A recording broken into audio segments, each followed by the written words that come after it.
He left us. He left us. He left us. He left us. Hi and welcome to the Ruby Tuesday. My name is Ruben and this is my spoiler talk and kind of information about where we think season 2 of Jurassic World Camp Cretaceous. So if you haven't seen the spoiler, if you don't want anything spoiled, this is not the place for you. Go and check out our spoiler review. I hope you enjoyed that. Do let me know in the comments below what you liked about this series, what you're hoping for, and don't forget we have a new Discord server. Let's get into the chat. I think for me the best part of this series was the kind of nods to the world of the Jurassic Park and Jurassic World films. What they did to incorporate certain elements of what you'd come to expect to see in a Jurassic Park film.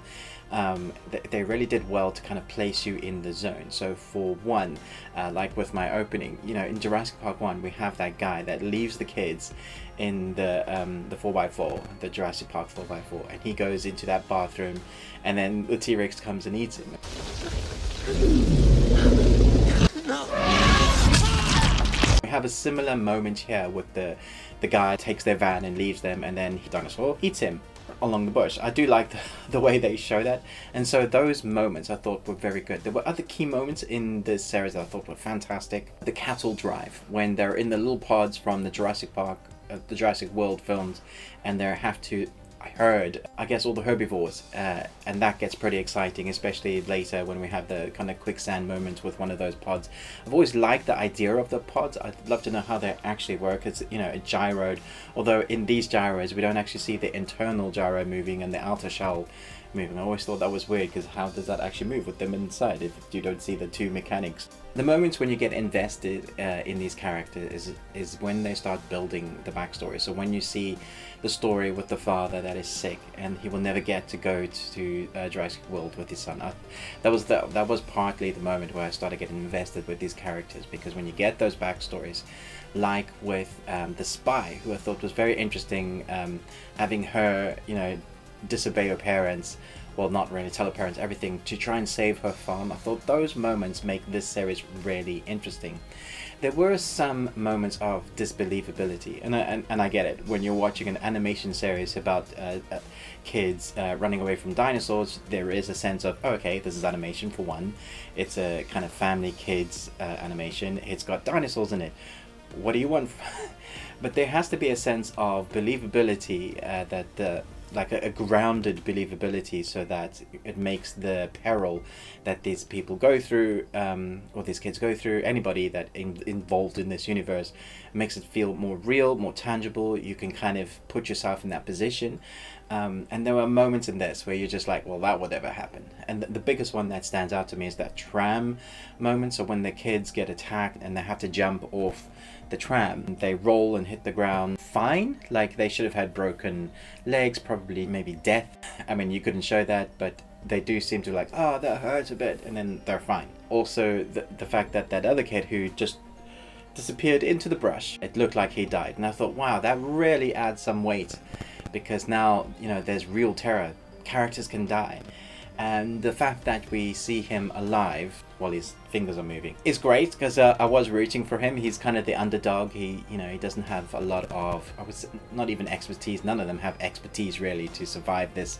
You know, who does? Kind of hoping in a really bad way that he was dead, because I thought that really added some weight to the storyline. But nevertheless, he is alive, and for season 2, I'm predicting that they're going to meet up together, because obviously they never escaped off Isla Nublar, and part of the storyline is going to be about them coming together, trying to find a way off the island, maybe teaming up with Blue.